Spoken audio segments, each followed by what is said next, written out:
Good afternoon, ladies and gentlemen. Welcome to Powercraft, where empower the people with technology. So first introduce our team. We are Team Fute. My name is Yuxing. And then we have Jared, we have Tom, and we have Tom, and finally we have Miko, who is our coach, and he is now in Finland. We'll start to introduce the presentation by introduce first the challenges, and then talking about our solution, then talking about stakeholders and their benefits, and in the end, the implementation steps. So first, start with the challenges. The current challenge is divided by three parts. The first part is the high risk of renewable adoption. By saying that is, first of all, the renewable energy is comparatively more expensive than the traditional ones, and so that makes it not a priority for the public to choose it. And then secondly is the change of administration gives the uncertainty of the policy, which increases the risk of adopt renewable energies. The second one is gaps in public awareness.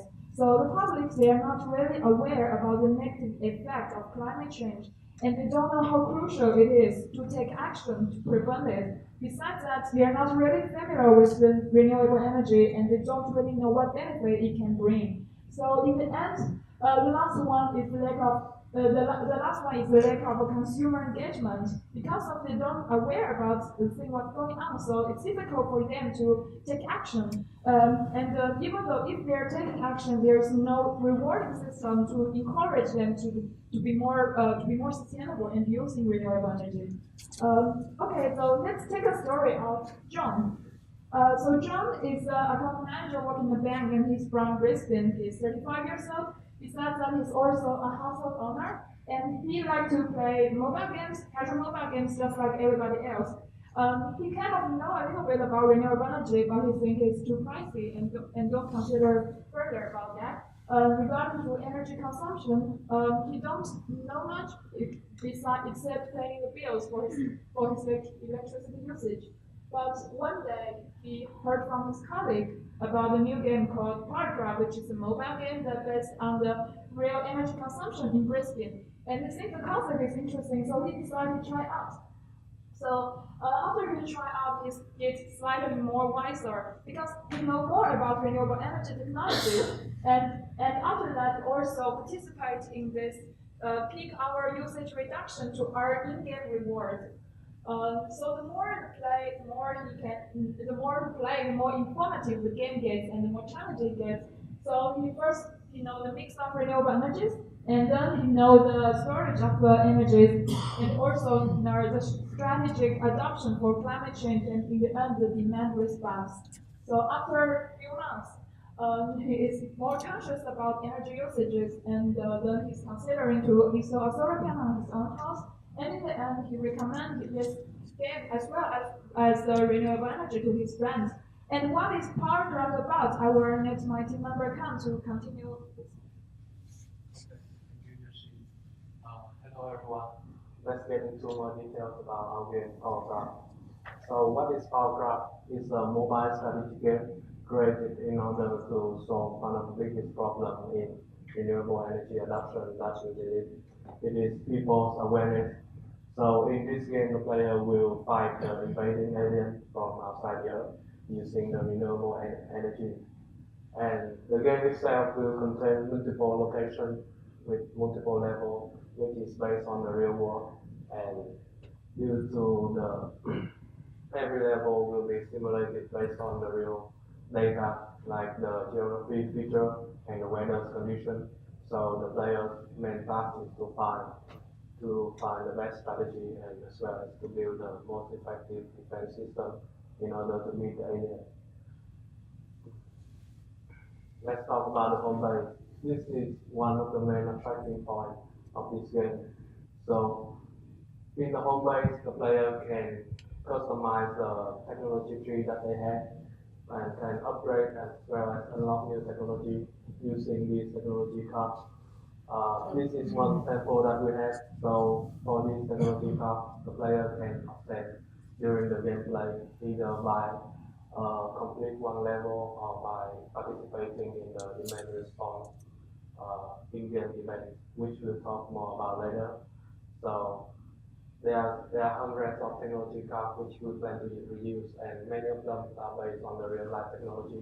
So as you can see, there can be an infinite number of uh, strategies that the player can create, and then they can find out which one is the best suited for them. So as the game starts, the player will enter the role of one homeowner defending their home. But as it progresses, they start to liberate his neighborhood, the city, his country, and then to reach the to drive all the aliens off the earth. And in order to make the game more interesting and engaging, we have planned to implement many multiplayer features such as visiting other players' base and trading and maybe attacking and defending with the base as well. And now we can see the trailer of our game, which is created using the real Indian footage.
So now you've had a chance to see PowerCraft. I'd like to stress that this is primarily an education game. And through education, we hope to actually inspire changes in behavior. And I'd like to give an example using the story of John, which you saw earlier, that if John were playing PowerCraft, he would gain an awareness of the difficulties of solving imbalances between energy supply and energy demand. He would, once being aware of the problem, we inspire desire to address the problem by the aliens representing energy usage. If you aren't able to meet the demand, then you take damage, your score is lower, or you don't do as well on the leaderboard. So once you are aware of the problem, you're inspired to address the problem, you need the knowledge. If that's a solution to the problem. In the game, that is done by shifting when the aliens come, so it's not all at the exact same time. And it's a simulation of shifting your usage of energy from the peak hours. Now, once he's aware of it, we need to give him the ability to actually apply that knowledge in the real world. So PowerCraft intends to actually coordinate with energy providers to see when the peak hours are and giving notifications to the players to let them know these are your peak hours. If you can avoid usage during this time, then we will reward you. And we do that through reinforcement behavior of in-game awards. And so the more the player participates, the more it becomes a habit, a permanent thing that isn't reliant upon the game. So we have several different stakeholders, the game players themselves, the technology providers, the local installers, and the government and non-government organizations. And we have a value proposition for each of these entities. Education for the citizens is obviously for the government and non-government organizations that benefit from educated citizens. The promotion of local technology and or local providers and the technology companies of new renewable energy sources so that people are aware of it, reduces the risk of adopting it.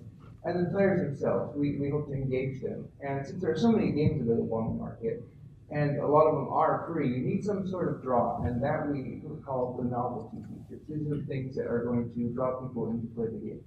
And the primary focus is the gamification of real-world data and real-world locations and conditions.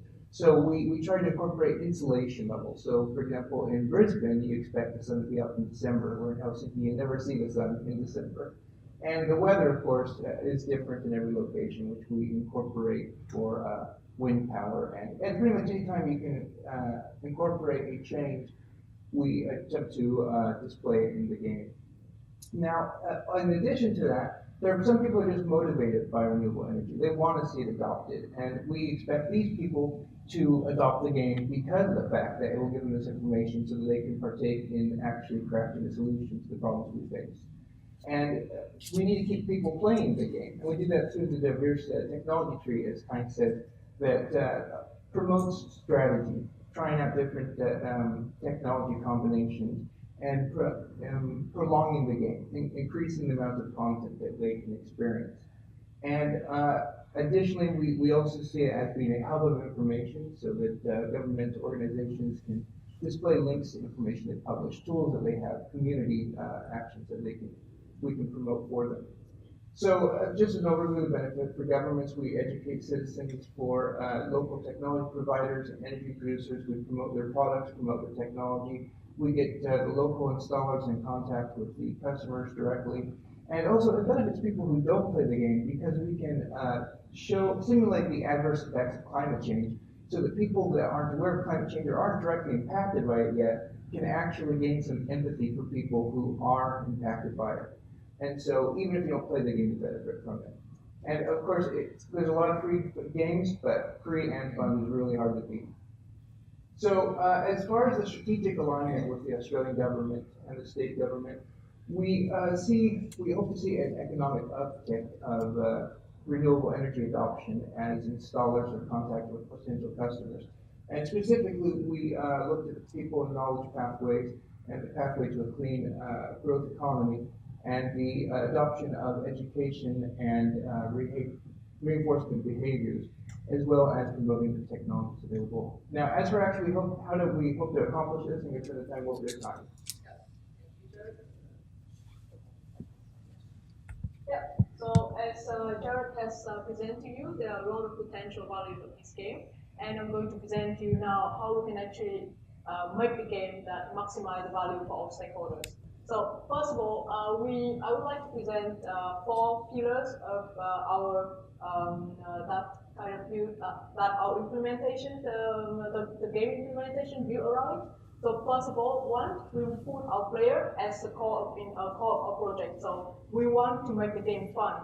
That's a core thing. That's making the game successful.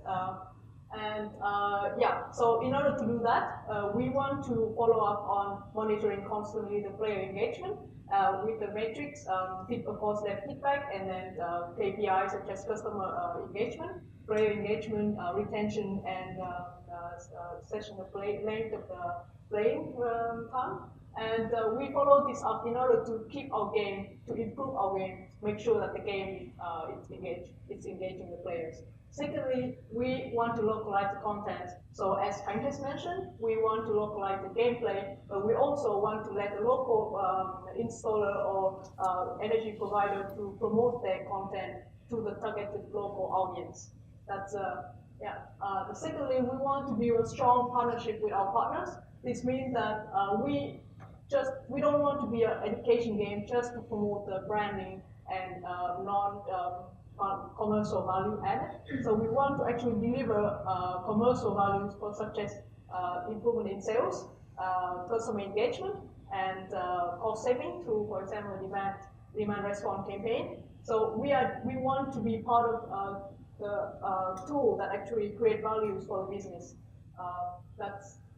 And we are willing to track this KPI, create transparency to track these metrics with the partners, and then let them compensate us based on the value that we create for them. So it's not going to be a back value offering like branding or so on, but it's of course part of it. So lastly, we believe in scale fast and constant improvement. This means that we develop prototype very quickly and testing constantly and improve after our game concept, including our revenue model as well. And in fact, in the last in the last 2 months, we have developed our demo, which is a working demo, available to play, download and play through Google Play Store. Yeah, and my colleague will send you a link, give you a link, so you can actually download it from here, or you can actually play on the Android device that is already available. And we already test with some several players, so they are giving feedback to us. So we just constantly trying to develop our game more and more, so make it more fun. Yeah. And of course, we understand that there are a lot of risks involved while we're developing a game, and this is a startup. Basically, we are a standalone team developing this concept. So there are risks involved, for example, player adoption. Then how can we get the players getting more and more people coming to play and stay with us for a long period of time.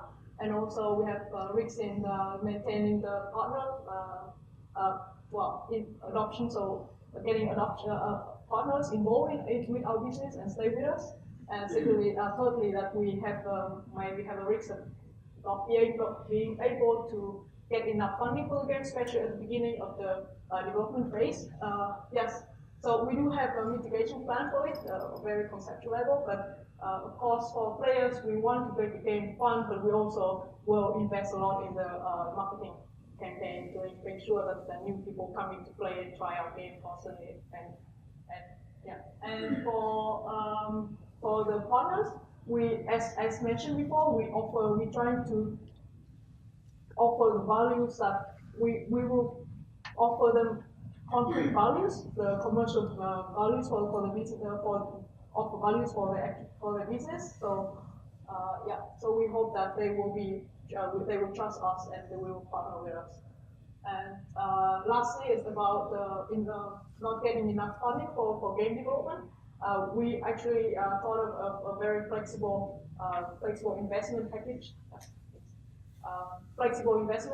Which I will present to you later in the next slide.